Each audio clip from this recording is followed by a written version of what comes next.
Good morning students. आज हम BA BSc first year का स्फीयर के टॉपिक को कंटिन्यू करेंगे। इसमें आर्टिकल है intersection of A line and A sphere. इसमें गलती से ऊपर बीए बीएससी थर्ड ईयर लिख दिया, ये फर्स्ट ईयर ही है। तो एक गोले और रेखा का प्रतिच्छेद से हमको क्या प्राप्त होता है आज वो देखेंगे। मान लीजिए गोला है x square plus y square plus z square plus 2u(x) plus 2vy plus 2wz plus D is equal to 0 और लाइन है x minus alpha by L, y minus beta by M, z minus gamma by N is equal to R. अब हमको देखना है रेखा दो जब गोले एक को काटती है तो क्या हमको प्राप्त होता है। तो उसके लिए हम मान लेते हैं कि रेखा दो पर कोई बिंदु क्या आएगा जनरल पॉइंट। अगर हम तीनों रेशियोज को आर के बराबर लें तो alpha plus L R, beta plus M R, gamma plus N R. और क्योंकि ये रेखा नंबर दो गोले नंबर एक को काटती है कहीं ना कहीं, तो आर के किसी मान के लिए ये वाला बिंदु प्रतिच्छेद बिंदु बन जाएगा। यानी ये गोले पर भी होगा और रेखा पर भी होगा। तो इसको अगर हम गोले में रखें और थोड़ा पदों को रीअरेंज करें तो हम पाते हैं कि आर में एक क्वाड्रेटिक इक्वेशन यानी द्विघातीय समीकरण प्राप्त होती है। तो रेखा और गोले का प्रतिच्छेद करने पर हमको एक द्विघातीय समीकरण प्राप्त होती है। इसका मतलब ये है कि एक रेखा एक गोले को दो पॉइंट्स पर काटेगी, क्योंकि इसके दो मूल आएंगे इक्वेशन नंबर 3 के आर के, यानी दो मान आएंगे R1 और R2 ले लेते हैं अगर।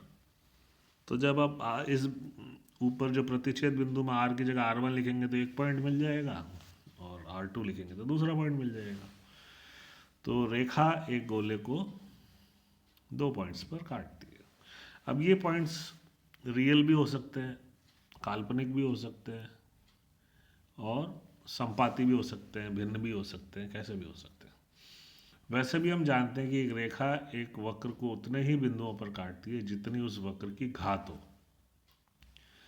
क्योंकि हम देखते हैं कि गोले की घात दो है, दो द्विघातीय वक्र है ये एक, इसलिए एक रेखा इसको दो बिंदुओं पर काटेगी।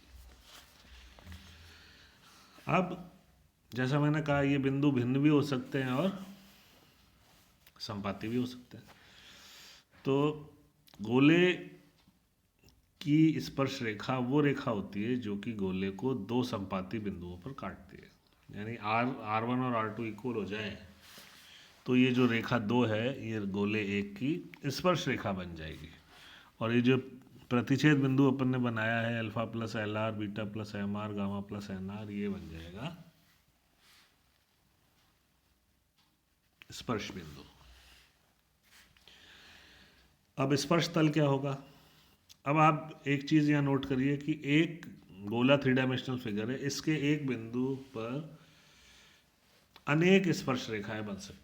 यानी स्पर्श रेखा जो है वो अद्वितीय नहीं है। लेकिन गोले के किसी बिंदु पर स्पर्श रेखाओं द्वारा निर्मित पथ, ये एक समतल आता है और ये समतल कहलाता है गोले का स्पर्श समतल या स्पर्श तल। अब इसकी इक्वेशन जब आप बनाएंगे तो इसकी इक्वेशन मान लीजिए x1 y1 z1 इस बिंदु पर आप बनाना चाहते हैं, तो हम ऊपर वाला जो आर्टिकल है इसमें इक्वेशन नंबर 3 जो आ रही है इसको हल करते हैं और इसमें R1 इक्वल टू R2 से आपको मिलेगा R1, और जब मूल किसी द्विघात समीकरण के बराबर होते हैं तो उसका डिस्क्रिमिनेंट जीरो होता है, यानी B square minus 4ac zero होता है। तो B square is equal to AC करेंगे आप जो इक्वेशन नंबर 3 में है। बी क्या होता है, ये जो 2r का गुणांक है ये हो गया, और a होता है r स्क्वायर का गुणांक और c होता है कांस्टेंट टर्म। तो आप ये जब शब्द लगाएंगे और उसके बाद इसको सरल करेंगे कैसे, lmn की जगह आप x minus x1 y minus y1 z minus z1 रखेंगे तो सरल करने पर आपको इक्वेशन प्राप्त होगी स्पर्श तल की। वो होगी x(x1) plus y(y1) plus z(z1) plus u(x plus x1) plus vy plus y1 plus wz plus z1 plus d equal to 0।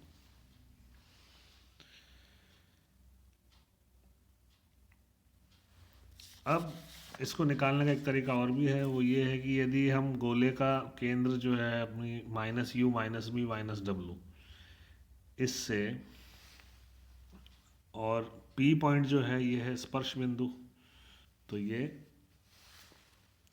स्पर्श तल पर होगा, तो C से जब आप इस P को जोड़ेंगे तो आपको CP जो है वो लंबवत मिलेगा स्पर्श तल पर। तो इससे हम स्पर्शता की शर्त निकाल सकते हैं, यानी कोई दिया हुआ तल एक गोले का स्पर्श तल हो, उसके लिए क्या आवश्यक प्रतिबंध होगा, ये हम इससे निकाल सकते हैं। तो मान लेते हैं हम, यदि समतल है LX + MY + NZ = P और गोला है x² + y² + z² + 2ux + 2vy + 2wz + d = 0,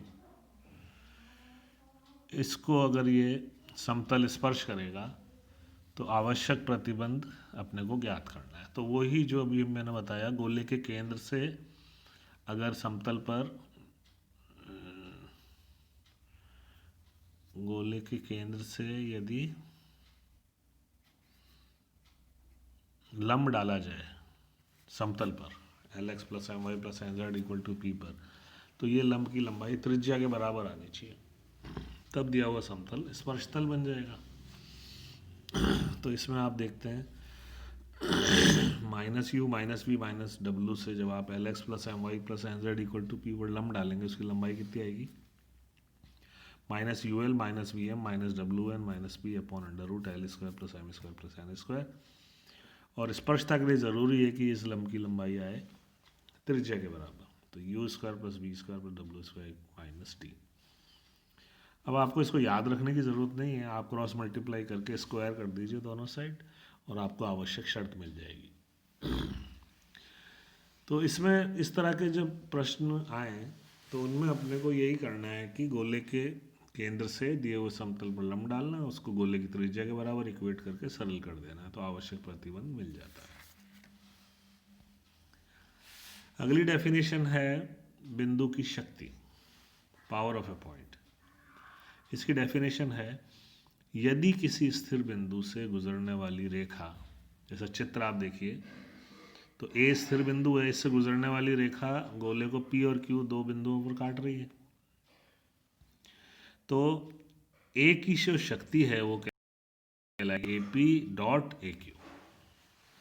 तो AP × AQ, ये जो लंबाई का प्रोडक्ट आएगा ये कहलाएगी ए की गोले के सापेक्ष शक्ति, और ये अचर आती है और इसकी लंबाई आती है, प्रोडक्ट ऑफ लेंथ आती है AT², यानी ए से अगर आप गोले पर स्पर्श रेखा ड्रॉ करेंगे तो AT² की लंबाई के बराबर आती है। ये इसका सिंपल प्रूफ है जो आप बुक में देख सकते हैं, और AT² आएगा आपका x1² + y1² + z1² + 2ux + 2vy + 2wz1d।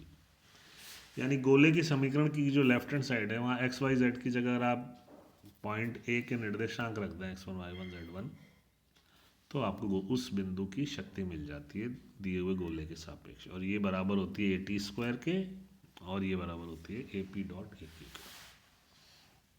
और ये सदैव अचर आती है। तो ये होती है गोले के सापेक्ष किसी बिंदु की शक्ति। इसके बाद नेक्स्ट डेफिनेशन है स्पर्श बिंदु समतल। ये विशेष प्रकार का समतल होता है। क्या है इसकी डेफिनेशन, मान लीजिए गोला दिया हुआ वही व्यापक रूप में है और P कोई बिंदु है जिसके कोऑर्डिनेट्स हैं x1 y1 z1। अब P बिंदु से जाने वाले एक को स्पर्श करने वाले सभी समतल के स्पर्श बिंदु जिस समतल पर स्थित होंगे वो समतल कहलाएगा गोले का स्पर्श तल, नहीं स्पर्श बिंदु समतल, इस बिंदु P के सापेक्ष। मैं वापस से समझाता हूँ, आपको रिपीट करता हूँ कि दिया हुआ गोला व्यापक रूप में ही दिया हुआ है। अब P x1 y1 z1 ये कोई बाह्य बिंदु है, ठीक है, गोले से बाहर है ये। अब P से गुजरने वाला और एक को टच करने वाला आप समतल बनाएं तो कई सारे समतल आपको ऐसे मिल जाएंगे जो P से गुजरेंगे और गोला नंबर 1 को टच करेंगे। अब ये अलग अलग बिंदुओं पर टच करेंगे तो इन सभी स्पर्श बिंदुओं को जब आप एक समतल पे लेंगे, वो समतल यानी वो जब स्पर्श बिंदु जिस समतल पर स्थित होंगे सारे के सारे, वो समतल कहलाएगा स्पर्श बिंदु समतल। और उसकी इक्वेशन वही आती है जो स्पर्श तल की आती है, x(x1 + y(y1) + z(z1) + u x+x1 + b y+y1 + wz+z1 + d = 0। Equation वही है, लेकिन x1 y1 तल में तो होता है स्पर्श बिंदु, और x1 y1 z1 स्पर्श बिंदु समतल में होता है बाह्य बिंदु, जहां से गुजरने वाले समतल दिए गोले को टच कर रहे हैं। ये इन दोनों में फर्क होता है। नेक्स्ट डेफिनेशन है ध्रुव और ध्रुवीय तल। ध्रुव और ध्रुवीय तल, पोल एंड पोलर प्लेन्स। अब एक गोला आपने ले लिया और ए एक कोई फिक्स बाह्य बिंदु है। अब ए से गुजरने वाली जो एक रेखा होगी वो इस गोले को 2 पॉइंट्स पे काटेगी। मान लेते हैं वो पॉइंट्स हैं पी और क्यू। अब पी और क्यू के बीच में आर एक ऐसा पॉइंट आप लो जो कि इस समीकरण का पालन करे। दूरी ए आर बराबर है 2AP × AQ / AP + AQ। तो आप इसको गौर से देखिए, इसका मतलब हुआ दूरी ए आर जो है वो AP और AQ का हरात्मक माध्य यानी हार्मोनिक मीन है। इस तरह से आर पॉइंट लेना है पी और क्यू के बीच में। तो जब आर पॉइंट इस तरह से लिया जाएगा तब आर का जो बिंदुपथ होगा वो एक समतल आएगा और वो कहलाएगा बिंदु ए के सापेक्ष गोले का ध्रुवीय समतल, और ए उस समतल का कहलाएगा ध्रुव, पोल। ये डेफिनेशन है पोल एंड पोलर प्लेन। इसकी जब आप इक्वेशन बनाएंगे, यानी गोला दिया हुआ है आपको और जब आप ध्रुवीय तल बनाएंगे तो इसकी इक्वेशन भी वही आती है जो स्पर्श तल की आती है, यानी x(x1 + y(y1 + z(z1) + ux+x1 + vy+y1 + wz+z1 + d = 0। तो दिखने में ये इक्वेशन भी स्पर्श तल वाली जैसी है, लेकिन यहाँ x1 y1 z1 ध्रुव है और स्पर्श तल में x1 y1 z1 होता है स्पर्श बिंदु। ये आपको ध्यान रखना होगा। इसका प्रूफ सिंपल है, बुक में दिया हुआ है, जिसको आप वहाँ से समझ सकते हैं। तो ये था, जब आपको ध्रुव मालूम हो तो आप ध्रुवीय तल निकाल लेंगे। अब उल्टा लेते हैं अपन, अगर हमको ध्रुवीय तल मालूम हो तो ध्रुव कैसे निकालें। जैसे हम आर्टिकल में लेते हैं, मान लीजिए Lx + My + Nz = P। ये इस गोले x² + y² + z² = a² का ध्रुवीय समतल है। अब ध्रुव निकालना है तो अपन मान लेते हैं कि ध्रुव है, ध्रुव मान लो x1 y1 z1 है। तो x1 y1 z1 यदि ध्रुव है तो ध्रुवीय तल क्या बनेगा पिछले आर्टिकल से, x(x1 + y(y1 + z(z1) = a²। जबकि ध्रुवीय तल है Lx + My + Nz = P, यानी इक्वेशन 1 और 3 एक ही समतल को रिप्रेजेंट कर रहे हैं। ऐसी अवस्था में हम 1 और 3 की तुलना कर सकते हैं, यानी कंपेयर कर सकते हैं इनको। तो x के गुणांकों को करो, y के गुणांकों को, z गुणांकों अचर पद को, यानी x1/L = y1/m = z1/n = a²/p। इससे x1 y1 z1 यानी ध्रुव के कोऑर्डिनेट्स आपको मिल जाएंगे, LA²/p, MA²/p और NA²/p। तो ये कुछ आर्टिकल्स थे जिसमें हमने आपको स्पर्श तल, स्पर्श बिंदु समतल, ध्रुव और ध्रुवीय समतल ये बताएं। सबकी इक्वेशन इनकी दिखने में सेम होती है, लेकिन x1 y1 z1 का महत्व अलग अलग है। मैं रिपीट करता हूँ, स्पर्श तल में x1 y1 z1 होता है स्पर्श बिंदु। स्पर्श बिंदु समतल में x1 y1 z1 होता है एक बाह्य बिंदु, जहाँ से गुजरने वाले तल स्पर्श करते हैं गोले को। और ध्रुवीय समतल में x1 y1 z1 होता है ध्रुव। और दिखने में इनकी इक्वेशन तीनों तलों की सेम आती है। एक एलिमेंट्री एग्जांपल लेते हैं। जैसे गोला x² + y² + z = 9 दिया हुआ है। इसके हमको दो स्पर्श तल ज्ञात करने हैं जो दी हुई रेखा से गुजरे। अब ये रेखा का व्यापक रूप है 3D में, तो ये दो समतलों से व्यक्त होगी रेखा, हम जानते हैं। तो इस रेखा से गुजरने वाला समतल बनाइए सबसे पहले, वो है x plus y minus 6 plus lambda x minus 2z minus 3 equal to, इसको थोड़ा अरेंज करिए, 1 plus lambda x plus y minus 2 lambda z minus 6 plus 3 lambda equal to 0। अब ये समतल आ गया। अब हमको देखना है कि ये समतल इक्वेशन नंबर 1 यानी गोले नंबर 1 को टच करता है। तो हम जानते हैं स्पर्शता की क्या शर्त होती है गोले की, गोले के केंद्र से समतल पर डाले गए लंब की लंबाई गोले की त्रिज्या के बराबर आनी चाहिए। तो हम 0 0 0 यानी गोले के केंद्र से इस समतल 3 पर लंब डालते हैं और उसको त्रिज्या के बराबर ले लेते हैं गोले की। इसको लेके क्रॉस मल्टीप्लाई करके वर्क करेंगे और हल करेंगे, व्यवस्थित करोगे तो आप लैम्डा में क्वाड्रेटिक इक्वेशन पाओगे। उसको हल करने पर लैम्डा के दो मान मिलेंगे आपको, 1 और -12। अब आप इक्वेशन नंबर 3 में एक बार 1 रख देना, एक बार -12 रखना, तो आपको दो स्पर्श समतल मिल जाएंगे। ये दोनों कैसे समतल हैं, जो दी हुई रेखा से भी गुजरते हैं और गोले 1 को भी स्पर्श करते हैं। तो आज आप इस लेक्चर में जो आपने आर्टिकल्स लिए हैं बुक में, उसके बाद कुछ सॉल्व एग्जांपल्स हैं वो आज आपको करने हैं, और जो आर्टिकल्स हैं इनके प्रूफ आपको समझने हैं। फॉर्मूले तो सारे एक सी इक्वेशन है, बस x1 y1 z1 का अलग अलग महत्व है। तो आज के लेक्चर में हम आपको इतना बताएंगे, नेक्स्ट लेक्चर में आपको हार्डर अनसॉल्व्ड एग्जांपल्स प्रश्न वो कराएंगे। और मैं वापस रिपीट कर रहा हूँ, ये फर्स्ट ईयर का पेपर है, यहाँ गलती से BA BSc थर्ड ईयर लिख दिया गया है, तो आप इसको फर्स्ट ईयर ही लें। Thank you.